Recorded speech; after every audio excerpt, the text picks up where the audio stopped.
आपने इतने स्नेह के साथ मुझे अखिल भारतीय प्राइमरी शिक्षक संघ के इस राष्ट्रीय अधिवेशन में बुलाया, इसके लिए मैं आपका आभारी हूं।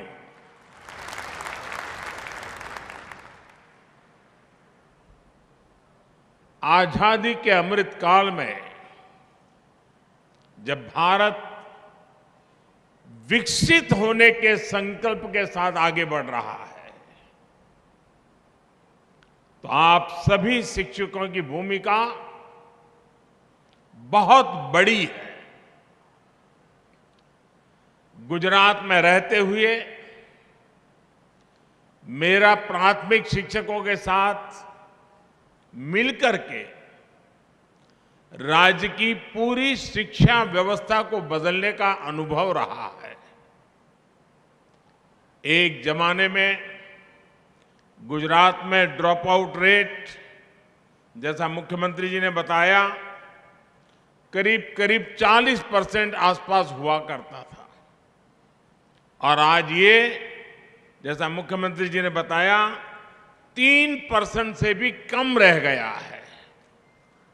ये गुजरात के शिक्षकों के सहयोग से ही संभव हुआ है।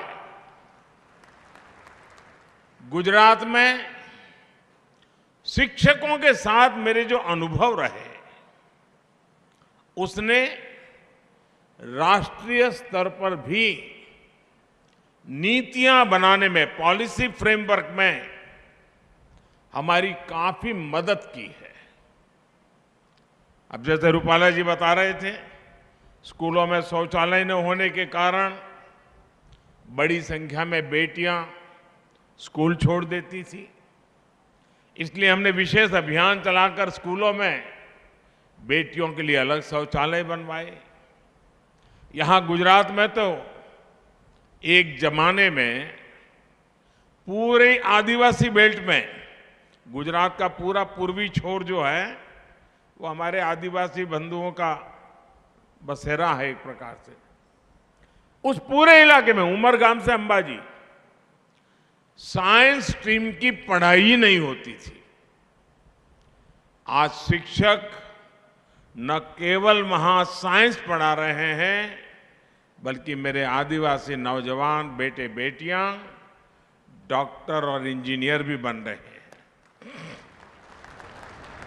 मैं कई बार प्रधानमंत्री के बाद जब भी मुझे विदेश जाने का एक दायित्व रहता है, जब भी जाता हूं, विदेश में इन नेताओं से जब मिलता हूं और वो जो बातें बताते हैं, यहां बैठा हुआ और इस बात को सुनने वाला हर शिक्षक गर्व अनुभव करेगा। मैं अपने अनुभव बताता हूं आपको। आमतौर पर विदेशों के नेताओं से जब मिलता हूं, तब उनके जीवन में भारतीय शिक्षकों का कितना बड़ा योगदान रहा है, बड़े गर्व के साथ वो वर्णन करते थे। मैं प्रधानमंत्री बनने के बाद मेरी पहली विदेश यात्रा भूटान में हुई, और भूटान के राज परिवार के साथ जब मैं बैठा था, तो वो गर्व से बताते थे, जो उनके सीनियर किंग है वो बता रहे थे कि मेरी पीढ़ी के जितने लोग भूटान में हैं, उन सबको कोई न कोई हिंदुस्तान के शिक्षक ने पढ़ाया लिखाया है, और वो बड़े गर्व से कहते थे। ऐसे ही मैं जब सऊदी अरब गया, वहां के किंग बहुत वरिष्ठ और सम्मान्य महापुरुष हैं, मुझ पर उनका प्रेम भी बहुत है। लेकिन उनसे जब मैं बैठा तो बोले, मैं तुझे बहुत प्यार करता हूं। फिर उन्होंने मुझे पूछा, क्यों, मालूम है? मैंने कहा, आप बताइए, ये आपकी कृपा है। उन्होंने कहा, देखो भाई, मैं भले राजा हूं, जो भी हूं, लेकिन बचपन में मेरा शिक्षक तुम्हारे देश का था और तुम्हारे गुजरात का था और उसने मुझे पढ़ाया। यानी इतने बड़े संपन्न देश के महापुरुष बातचीत में भारत के प्रधानमंत्री के से बात करते समय एक शिक्षक के योगदान की बात करना गौरव अनुभव कर रहे थे। पिछले दिनों कोविड में आप WHO के संबंध में टीवी पर बहुत कुछ देखते होंगे। आप WHO को जो मुखिया है मिस्टर टेड्रोस, उनके कई बार टीवी पर आपने उनके बयान देखे हैं। मेरी उनकी बड़ी अच्छी मित्रता है और वो हमेशा गर्व से कहते थे। पिछले दिनों जामनगर आए थे तब भी वो उसी गर्व के साथ दोबारा उल्लेख किया। उन्होंने कहा, बचपन से मेरी जिंदगी के हर पड़ाव में कोई न कोई हिंदुस्तानी शिक्षक का योगदान रहा है। मेरे जीवन को बनाने में भारत के शिक्षक का योगदान रहा है। और फिर तो उन्होंने मुझे ये भी कहा कि मैं आज भारत आया हूं, भारत के शिक्षकों ने मुझे बनाया है, आप मुझे एक भेंट सौगात दे सकते हैं क्या? मैंने कहा क्या? बोले लेकिन आपको देनी पड़ेगी और सार्वजनिक रूप से देनी पड़ेगी। वो ऐसी अमिट छाप छोड़ करके आए हैं, पीढ़ियों के बाद भी लोग उनको याद करते हैं। साथियों, जैसे रूपाला जी गर्व से कह सकते हैं कि वो आजीवन शिक्षक हैं, मैं स्वयं में शिक्षक नहीं हूं, लेकिन मैं गर्व से कहता हूं कि मैं एक आजीवन विद्यार्थी हूं। मैंने आप सभी से समाज में जो कुछ भी होता है उससे बारीकी से ऑब्जर्व करना सीखा है। आज प्राथमिक शिक्षकों के इस अधिवेशन में अपने इन्हीं अनुभवों को मैं आज जरा जी भर करके आपके सामने कुछ कहना चाहता हूं।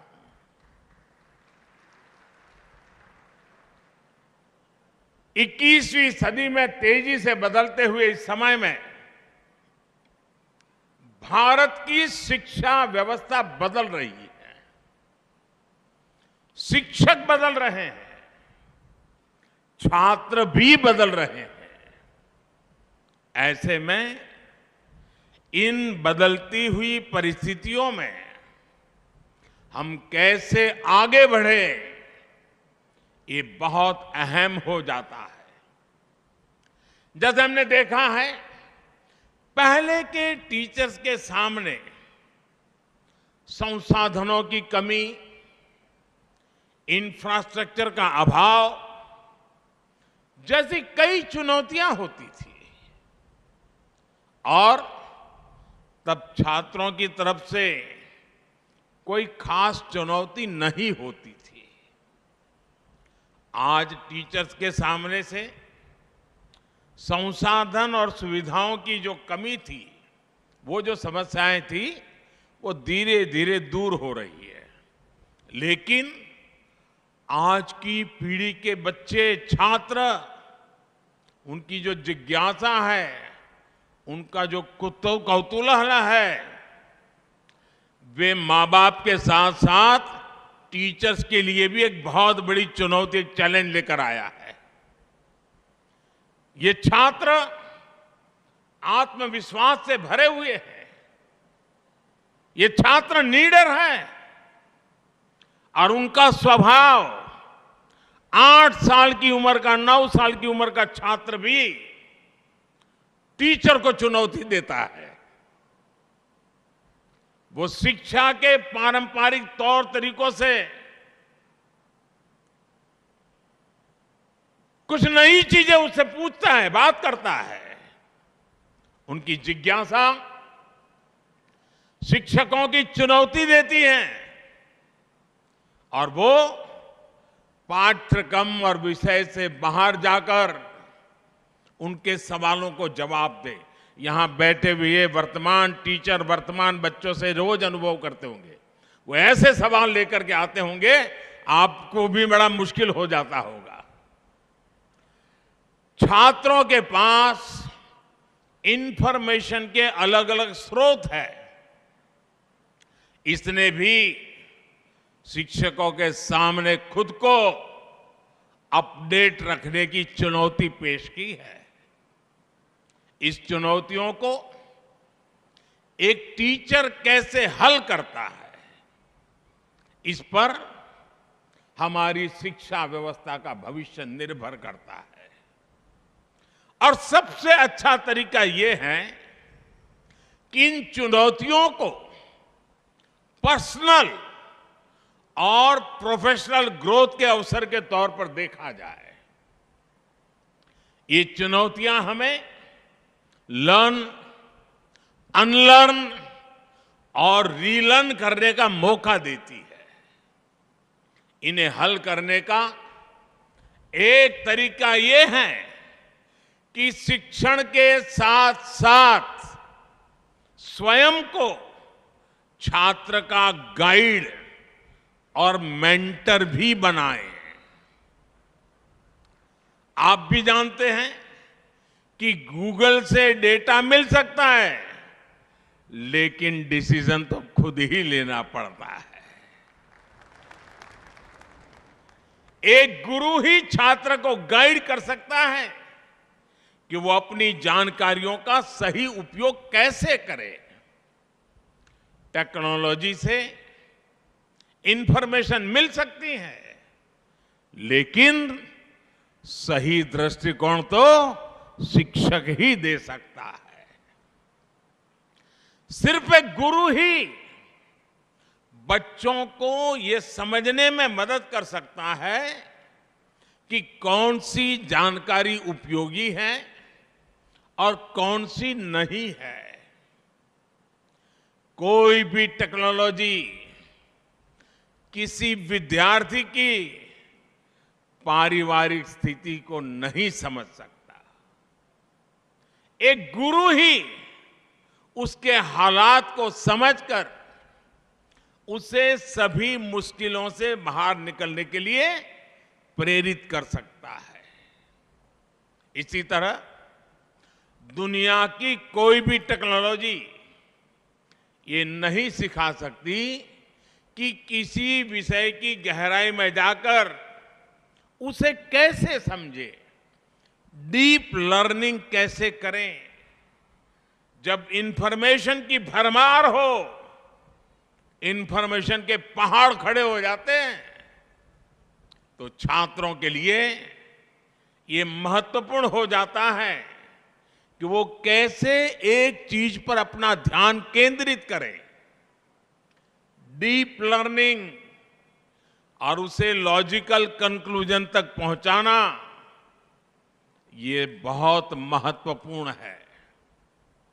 इसलिए आज 21वीं सदी के छात्र के जीवन में टीचर की भूमिका और ज्यादा बृहद हो गई है। और मैं तो आपसे भी कहना चाहूंगा, मैं आपको कोई उपदेश देने नहीं आया हूं और न ही मैं उपदेश दे सकता हूं, लेकिन आप पल भर के लिए ये भूल जाइए कि आप टीचर हैं। पल भर के लिए सोचिए कि आप किसी संतान की माताजी हैं या किसी संतान के पिताजी हैं। आप अपने बच्चे को कैसा चाहते हैं? आपके बच्चे के लिए आप क्या चाहते हैं? पहला जवाब मिलेगा साथियों, यहां से कोई इनकार नहीं कर सकता है। पहला जवाब मिलेगा, मैं भले टीचर हूं, हम माता पिता दोनों भले टीचर हैं, लेकिन हमारे बच्चों को अच्छा शिक्षक मिले, अच्छी शिक्षा मिले। आपके दिल में भी बच्चों के लिए पहली कामना है, आपके बच्चों को अच्छा शिक्षक, अच्छी शिक्षा मिले।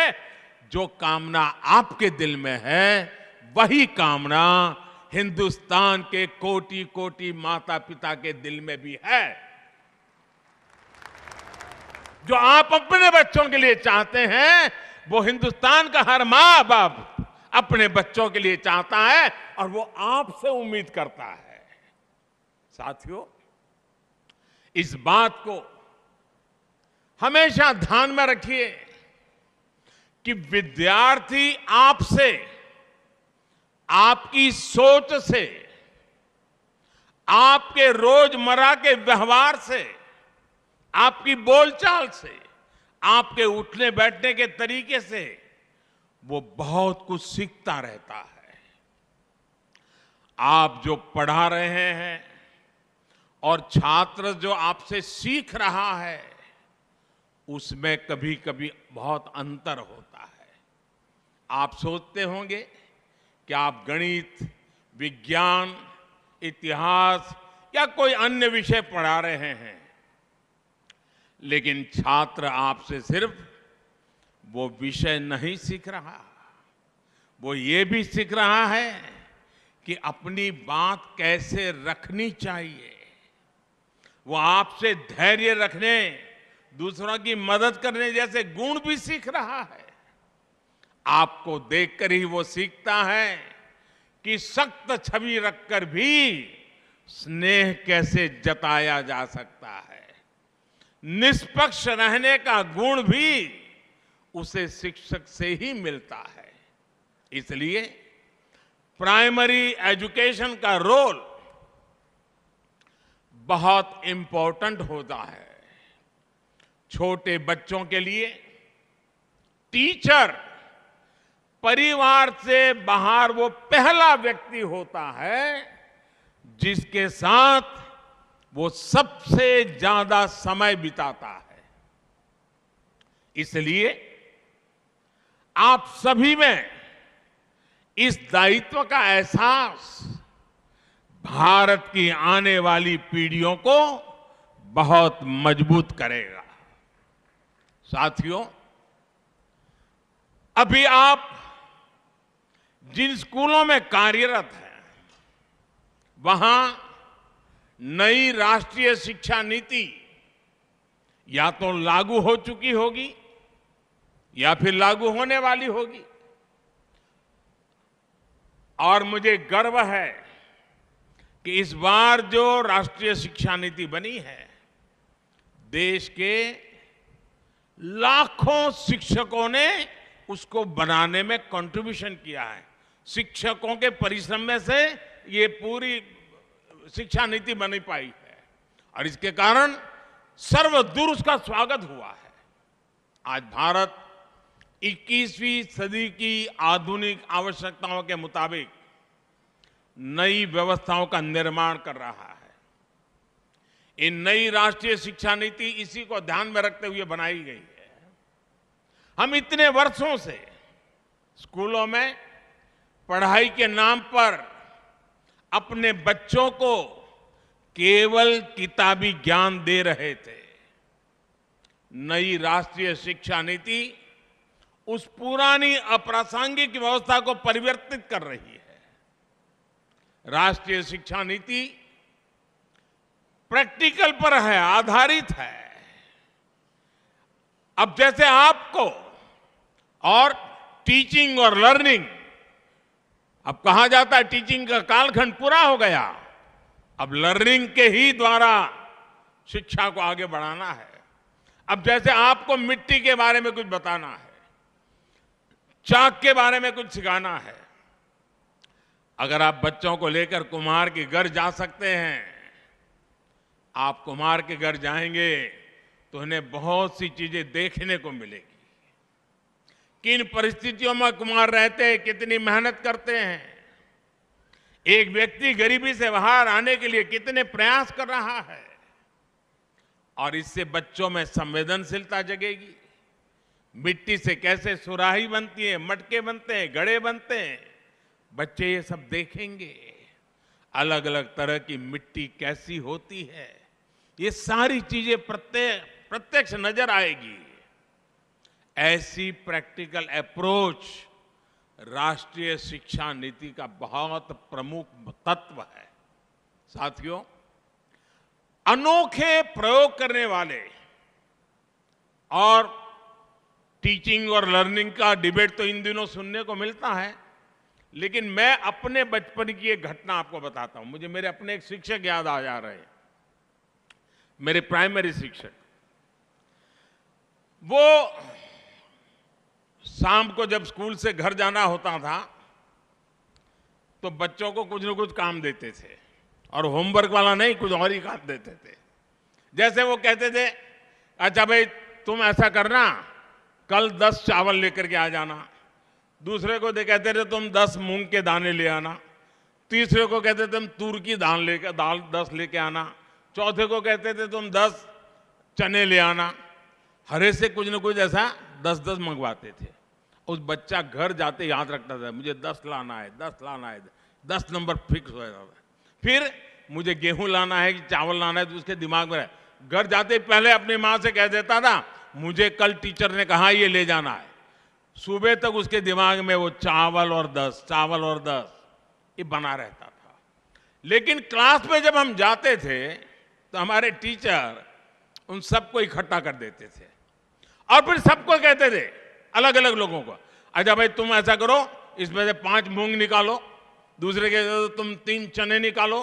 तीसरे को कहते, यानी वो चने को पहचानना लग जाता है, वो मूंग को पहचानता है, उसको नंबर याद रहा। यानी एक ऐसी उनकी प्रैक्टिकल व्यवस्था थी, हमारे लिए बड़ा अजब लगता था, लेकिन वो सिखाने का उनका तरीका था। जब हम 1 साल पूरा हो गया, अगले साल गए तो भी वही टीचर थे, तो उन्होंने फिर से वही कहा। तब मेरा जैसा जरा सवाल पूछने का आदी था मैं, तो मैंने कहा साहब पिछले साल आपने ये करवाया था, दोबारा क्यों करवा रहे हो? बोले चुप रहे, तुम्हारा काम करो। ठीक है, जो कहा हम लेकर के आ गए। लेकिन दूसरे साल उन्होंने बदल दिया। उन्होंने हर एक की आंख पर पट्टी बांध दी और उन्होंने कहा, स्पर्श से तुम तय करो मूंग कौन सा है, चना कौन सा है, और स्पर्श वाली इंद्रिय की क्या सामर्थ्य है, उसकी शिक्षा उन्होंने बड़ी सरलता से दे दी थी। दोस्तों, एक टीचर जब आपके अंदर इन्वॉल्व हो जाता है तो कैसे करता है, ये मैं अपना अनुभव बताता हूं। आप कल्पना कर सकते हैं इस एक एक्टिविटी से हमें कितना लाभ होता था। हमें गिनती के बारे में पता चला, हमें दालों के बारे में पता चला, हमें रंगों के बारे में पता चला। तो वो इस तरह से हमें प्रैक्टिकल ज्ञान के साथ हमारी पढ़ाई कराते थे। प्रैक्टिकल के साथ पढ़ाई, यही नेशनल एजुकेशन पॉलिसी की मूल भावना भी है, और इसे जमीन पर उतारने की जिम्मेदारी आप सबको निभानी ही है। साथियों, राष्ट्रीय शिक्षा नीति में जो एक बड़ा प्रावधान किया गया है, वो हमारे गांव, देहात और छोटे शहरों को शिक्षकों की बहुत मदद करने वाला है। ये प्रावधान है मातृभाषा में पढ़ाई का। हमारे देश में अंग्रेजों ने 250 साल राज किया, लेकिन फिर भी अंग्रेजी भाषा एक वर्ग तक ही सीमित रही थी। दुर्भाग्य से आजादी के बाद ऐसी व्यवस्था बनी कि अंग्रेजी भाषा में ही शिक्षण को प्राथमिकता मिलने लगी। माता पिता भी बच्चों को अंग्रेजी भाषा में पढ़ाने के लिए प्रेरित होने लगे। इसका नुकसान मेरे टीचर यूनियन ने कभी इस पर सोचा है कि नहीं सोचा है, मुझे मालूम नहीं है। आज मैं आपको बता रहा हूं, जिस समय आप सोचेंगे इस विषय पर, इस सरकार की जितनी तारीफ करेंगे उतनी कम होगी। क्या हुआ? जब ये अंग्रेजी चलने लगा तो गांव, देहात और गरीब परिवार के हमारे उन लाखों शिक्षकों को, जो कि मातृभाषा में पढ़कर निकल रहे थे, वो कितने ही अच्छे शिक्षक हो, लेकिन उनको अंग्रेजी सीखने का अवसर नहीं मिला था। अब उनके लिए नौकरी का खतरा मंडराने लग गया, क्योंकि अंग्रेजी का माहौल चल गया। आपकी नौकरी और आप जैसे साथियों की भविष्य में भी नौकरी निश्चित करने के लिए हमने मातृभाषा में शिक्षा पर बल दिया है, जो मेरे शिक्षक के जीवन को बचाने वाला है। दशकों से हमारे देश में यही चलता रहा था, लेकिन अब राष्ट्रीय शिक्षा नीति मातृभाषा में शिक्षण को बढ़ावा देती है। इसका बहुत बड़ा लाभ आपको मिलेगा। इसका बहुत बड़ा लाभ हमारे गांव से आए हुए, गरीब परिवार से आए हुए युवाओं को मिलेगा, शिक्षकों को मिलेगा। नौकरी के लिए अवसर तैयार हो जाएगी। साथियों, शिक्षकों से जुड़ी चुनौतियों के बीच आज हमें समाज में ऐसा माहौल बनाने की भी जरूरत है जिसमें लोग शिक्षक बनने के लिए स्वेच्छा से आगे आए। अभी जो स्थितियां हैं उसमें हम देखते हैं कि लोग डॉक्टर बनने की बात करते हैं, इंजीनियर बनने की बात करते हैं, एमबीए करने की बात करते हैं, टेक्नोलॉजी को जानने की बातें करते हैं। ये सारी बातें करते हैं, लेकिन बहुत कम देखने को मिलता है कोई आकर कहे कि मैं शिक्षक बनना चाहता हूं, मैं बच्चों को पढ़ाना चाहता हूं। ये स्थिति किसी भी समाज के लिए एक बहुत बड़ी चुनौती होती है। ये सवाल उठना बहुत आवश्यक है कि हम नौकरी के लिए बच्चों को पढ़ा रहे हैं, तनख्वाह भी मिल रही है, लेकिन क्या हम मन से भी शिक्षक है क्या? हम जीवन भर शिक्षक है क्या? क्या सोते जागते उठते बैठते हमारे मन में ये भावना है कि मुझे देश के आने वाले भविष्य को गढ़ना है, बच्चों को हर रोज कुछ नया सिखाना है? मैं मानता हूं समाज को बनाने में शिक्षकों की बहुत बड़ी भूमिका होती है, लेकिन कई बार कुछ परिस्थितियां देखकर मुझे तकलीफ भी होती है।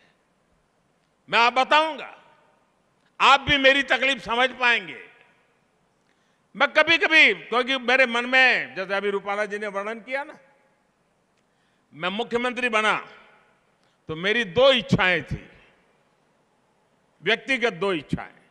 एक, बचपन में जो मेरे साथ स्कूल में पढ़ने वाले मेरे दोस्त थे उनको मैं सीएम के घर बुलाऊं,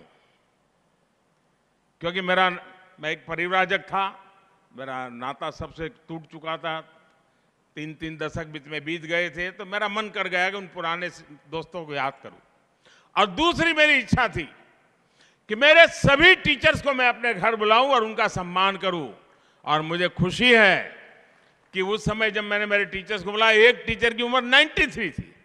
और आपको साथियों गर्व होगा, मैं एक ऐसा विद्यार्थी हूं, आज भी मेरे जितने टीचर जीवित हैं मैं उनके साथ जीवन संपर्क में हूं, आज भी।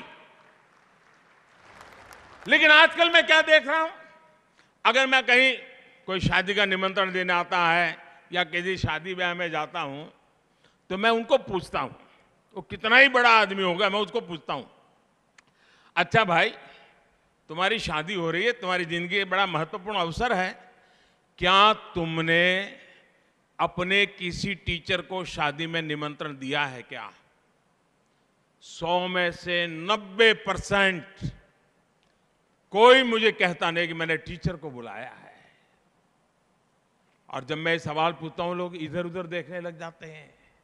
अरे तुम्हारी जिंदगी बनाने की जिसने शुरुआत की और तुम जीवन के एक बहुत बड़े पड़ाव की ओर जा रहे हो, और शादी में तुझे तेरा टीचर याद नहीं आया? ये समाज की एक सच्चाई है, और ऐसा क्यों हो रहा है ये हम सबको सोचना चाहिए। और इस सच्चाई का एक और पहलू है, जैसे मैं ऐसे लोगों को पूछता हूं विद्यार्थी के बारे में, तो मैं टीचर को भी पूछता हूं।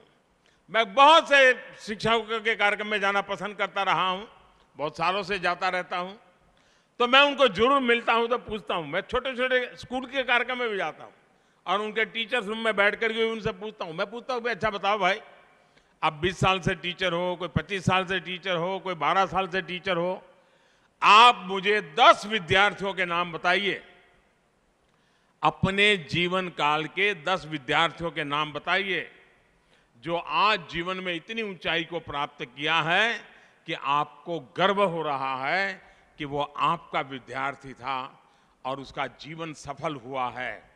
मुझे दुर्भाग्य से कहना है बहुत सारे टीचर मुझे जवाब नहीं दे पाते हैं कि मैंने 20 साल टीचर तो रहा, हर दिन आया, बच्चे मेरे साथ रहते थे, लेकिन कौन 10 विद्यार्थी अपनी जिंदगी में बना पाए और उसको मुझे याद है कि नहीं, उसको मुझे कुछ समझ रहा है कि नहीं, तो 0 रिजल्ट आ रहा है दोस्तों। यानी डिस्कनेक्ट दोनों तरफ से है, ये विद्यार्थी और टीचर दोनों ही तरफ हो रहा है। और साथियों, ऐसा भी नहीं है कि सब बिखर ही गया है। हमारे खेल के मैदान में आपको स्थितियां बिल्कुल अलग मिलती हैं। हम देखते हैं कोई खिलाड़ी अगर कोई मेडल लेकर के आता है तो सबसे पहले अपने गुरु, अपने कोच को प्रणाम करता है। वो ओलंपिक जीत करके आया होगा, बचपन में जिसने खेल सिखाया होगा, उसके बीच में 15-20 साल का फासला चला गया होगा, फिर भी जब वो मेडल प्राप्त करता है उस गुरु को प्रणाम करता है। गुरु के सम्मान की भावना जीवन पर्यंत उसके मन में रहती है। ऐसा इसलिए होता है क्योंकि गुरु या कोच उस खिलाड़ी पर व्यक्तिगत रूप से फोकस करता है, उसकी जिंदगी के साथ जुड़ करके उसको तैयार करता है, उस पर मेहनत करता है। खेल के मैदान से अलग शिक्षकों की सामान्य दुनिया में हम ऐसा कम ही होता देखते हैं कि कोई विद्यार्थी उन्हें जीवन भर याद कर रहा है, उनके संपर्क में है। ऐसा क्यों होता है, इसके बारे में हमें जरूर सोचना चाहिए। साथियों, समय के साथ विद्यार्थियों और स्कूलों के बीच भी डिस्कनेक्ट बढ़ता जा रहा है। बच्चे स्कूल को तब याद करते हैं जब उन्हें कोई फॉर्म भरना होता है और वहां से कोई दाखला लेना होता है। मैं बहुत बार लोगों से पूछता हूं, क्या आपको मालूम है कि आपकी स्कूल का स्थापना दिवस या आपकी स्कूल का जन्मदिन कब होता है? जन्मदिन यानी वो कौन सा दिन था जब आपका स्कूल उस गांव में शुरू हुआ था।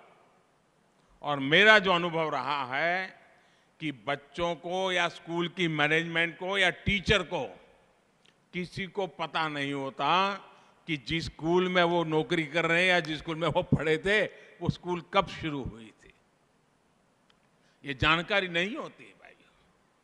स्कूल और स्टूडेंट के बीच डिस्कनेक्ट तो दूर करने के लिए ये परंपरा शुरू की जा सकती है कि हम स्कूलों का जन्मदिन मनाएं और बड़े ठाठ से मनाएं, पूरा गांव मिलकर के मनाए।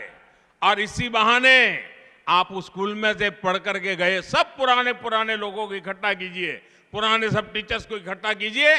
आप देखिए एक पूरा माहौल बदल जाएगा, अपनत्व की एक नई शुरुआत हो जाएगी। इससे कनेक्ट बनेगा, समाज जुड़ेगा और आपको भी पता चलेगा कि हमारे जो पढ़ाई हुए बच्चे हैं वो आज कहां कहां पहुंचे हैं। आप गर्व की अनुभूति करेंगे। और मैं ये भी देखता हूं कि स्कूलों को पता नहीं होता है कि उनके पढ़ाए बच्चे कहां पर पहुंच गए हैं, कितनी ऊंचाई पर है। कोई किसी कंपनी का सीईओ है, कोई डॉक्टर है, कोई इंजीनियर है, कोई सिविल सर्विसेज में आ गया है, उसके बारे में सब जानते हैं। लेकिन वो जिस स्कूल में पढ़ा है वही स्कूल वाले जानते नहीं है। ये मेरा पक्का विश्वास है कि कोई कितना भी बड़ा व्यक्ति क्यों न हो, किसी भी पद पर क्यों न हो, अगर उसको उसके पुराने स्कूल से निमंत्रण आएगा तो कुछ भी करके खुशी खुशी उस स्कूल जरूर जाएगा। इसलिए हर स्कूल को अपने स्कूल का जन्मदिन अवश्य मनाना चाहिए।